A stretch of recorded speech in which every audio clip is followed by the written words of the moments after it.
এতগুলো ভুল বলে কখনোই শুদ্ধ তেলাওয়াত বলে না। ৯৫% লোক অশুদ্ধ তেলাওয়াত করে এই সমস্ত জায়গাগুলোতে ভুল করে। ৫% বাদ দিয়েছি, এটি হচ্ছে মাদ্রাসার ছাত্রগুলো, কমই মাদ্রাসার ছাত্রগুলো। বাকি ৯৫% লোকের এই সমস্ত জায়গাগুলোতে ভুল হয়।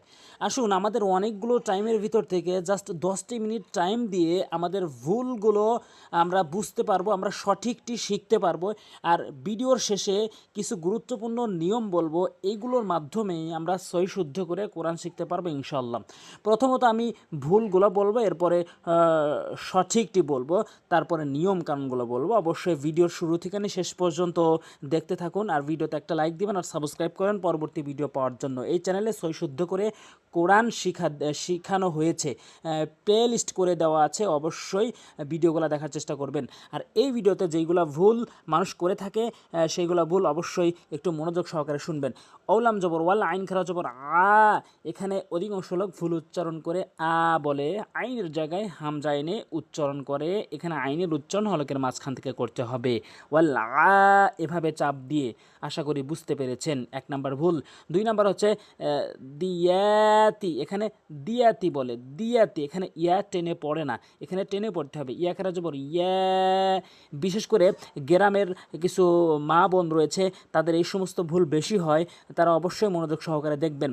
ইয়া খারা জবর ইয়া, এখানে অবশ্যই এক আলিফ টেনে পড়তে হবে। দাল জেরে দি, তা জেরে তি, ইয়াতি, ওয়াল আদিয়াতি। দব্বা জবর দব, এখানে দব বলে, ভুল উচ্চারণ, দবে বলতে হবে, দবে। হা আলিফ ২ জবর হান, হা আলিফ ২ জবর হান, এখানে হান বলে বা হা বলে। এখানে বড় হাট জায়গায় ছোট হাইনে উচ্চারণ করে, যার ফলে ভুল উচ্চারণ। আপনার সঠিক উচ্চারণ করতে হবে হলকের মাঝখান থেকে। হা দবে হা, ওয়াল আদিয়াতি দব হা, দব হা, এভাবে উচ্চারণ করবেন, তাহলে আপনার সঠিক উচ্চারণ হবে। এরপরে ফালাম জবর ফাল, মিমা অপেশ মু, মিমা অপেশ মু, এখানে অবশ্যই এক আলিফ টেনে পড়বেন। মিমা অপেশ মু, এখানে অধিকাংশ টেনে পড়ে না, ফাল মুরি বলেন, ফাল মুরি বলে, এভাবে বলা যাবে না। ফাল মু টেনে পড়তে হবে, ফাল মুরিয়াতি, এখানে ইয়া টেনে পড়তে হবে, খারাজ ওপর খারাজ উল্টো পেশ হিসাবে। এবং সামনে কিছু নিয়ম বলবো, এগুলো ভুল এবং সঠিকটি বলছি। সামনে কিছু নিয়ম আসবে, অবশ্যই মনোযোগ সহকারে শেষ পর্যন্ত দেখতে থাকবেন।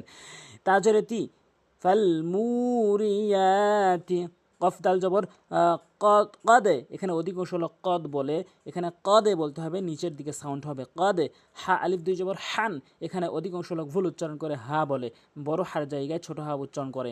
কদ হা বলতে হবে, হাটি হলকের মাঝখান থেকে চাপ দিয়ে বলতে হবে। এরপর আসুন, ফাইলাম জবর ফাল, মিম পেশমু, গয়নিয়া জেরে গি, এখানে গয়নিয়া জেরে গি টেনে পড়তে হবে, এবং র অবশ্যই এক আলিফ টেনে পড়তে হবে, অধিকাংশ লোক এরকম টেনে পড়ে না, এখানে টেনে পড়তে হবে। ফাল মুগি রতি, রতি, এভাবে টেনে পড়বেন।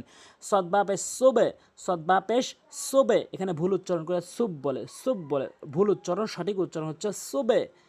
হা আলিফ ২ জবর হান, অধিকাংশ লোক হান বলে, ছোট হা বলে, বড় হা বলতে হবে হান, সুব হান, সুব হা, এভাবে বলতে হবে। এরপরে ফাআসারনা, ফাআসারনা, এখানে অধিকাংশ লোক ফাআসারনা বলে, ফাআসারনা, এখানে সার উচ্চারণ করতে হবে। সার উচ্চারণ হচ্ছে জিহ্বার আগা এবং সামনের দুটি দাঁতের আগা, জিহ্বার আগা নিয়ে সামনের দুটি দাঁতের আগাতে লাগাতে হবে। ফাআসার, ফাআসার, এভাবে উচ্চারণ করতে হবে। ফাআসারনা বিহি নাক, নাক নাক, এখানে কিন্তু নাক বলতে হবে, নাকে বলা যাবে না। অধিকাংশ লোক নাক কলকলা করেই না, নাক বলে, নাক আ বলে, এখানে ভুল উচ্চারণ, সঠিক উচ্চারণ হচ্ছে নাক আ। এখানে কফটা ধাক্কা দিতে হবে উপরের দিকে এবং আইনটি চাপ দিয়ে উচ্চারণ করতে হবে, আ, নাক আ, এভাবে উচ্চারণ করবেন। আশা করি বুঝতে পেরেছেন। ফা জবর ফা, ও জবর ওয়া, ফাওয়া, সিন ত জবর সাতে, সাতে, সাতে বলা যাবে না, এটি ভুল উচ্চারণ, সঠিক উচ্চারণ হচ্ছে সাত, সাত, এভাবে ধাক্কা দিবেন। অধিকাংশ লোক সাত, সাত বা সাত এরকম উচ্চারণ করে, বলতে হবে সাত, ফাওয়া সাত, নুন জবর না, ফাওয়া সাত না বিহি জাম আ, অধিকাংশ লোক জাম আ বলে, হামজাইনে বলে, আ বলতে হবে, জাম আ। আশা করি বুঝতে পেরেছেন। এরপর আসুন, ইন্নাল এখানে অধিকাংশ লোক ইনসানা বলে, ইনসানা এখানে নাকের ভিতর নিতে হবে, ইনসানা ইনসানা। কেন নাকের ভিতর নিতে হবে ভিডিও শেষে বলছি, শেষ পর্যন্ত দেখতে থাকুন। ইনসানা লিরাব্বিহি লাকানুদ, অধিকাংশ লোক নুদ বলে, নুদ নুদ নুদ নুদ বলতে হবে। 3 আলিফ টেনে পড়তে হবে এবং শেষে গিয়ে ধাক্কা দিতে হবে, নুদ। এখানে আরজির নিয়ম, মদের হরকত বা মদের হরফের বামে ওয়াকফ হয়েছে, তাই 3 আলিফ টেনে পড়তে হবে এবং শেষে কলকলার হরফ দাল রয়েছে, এই জন্য নুদ এরকম উচ্চারণ করতে হবে। এরপরে ও জবর ওয়া, হামজা নুন জেরে ইন, নুন জবর না, ওয়া ইন্না, হা উল্টা পেশে হু, ওয়া ইন্নাহু, আইন জবর আলাম, খারা জবর লা, আলা, অধিকাংশ লোক আলা বলে, আলা, এখানে আলা বলতে হবে, আলা, আইনটি চাপ দিয়ে।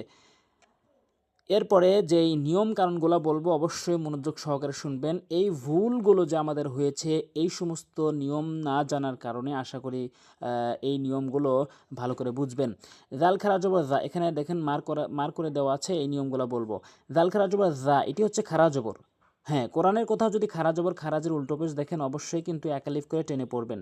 এটি হচ্ছে মদের হরকতের পরিচয়, খারা জবর খারাজের উল্টো পেশ। যেমন এখানে খারা জবর এসেছে যালিকা লাশাহিদ, এবং এখানে আরেকটি নিয়ম বলবো, সেটি হচ্ছে জেরের বাম পাশে জজমালা ইয়া, এটি মদের হরফ, আর এর দুটি রয়েছে, জবরের বাম পাশে খালি আলিফ হওয়া এবং জেরের বাম পাশে জজমালা ইয়া হয়েছে এবং পেশের বাম পাশে জজমালা ওয়াও হলেও এক আলিফ টেনে পড়তে হবে। এগুলোর নাম হচ্ছে মদের হরফ।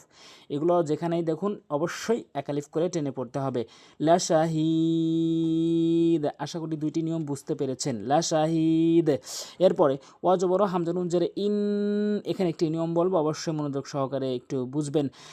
মিমে বা নুনে যদি আপনি এই তাসদীদ চিহ্নটি দেখেন তাহলে অবশ্যই ওয়াজিব গুন্না করবেন। ওয়াজিব গুন্না মানে হচ্ছে নাকের ভিতরে নিয়ে আওয়াজ করা, যেমন ওয়া ইন্নাহু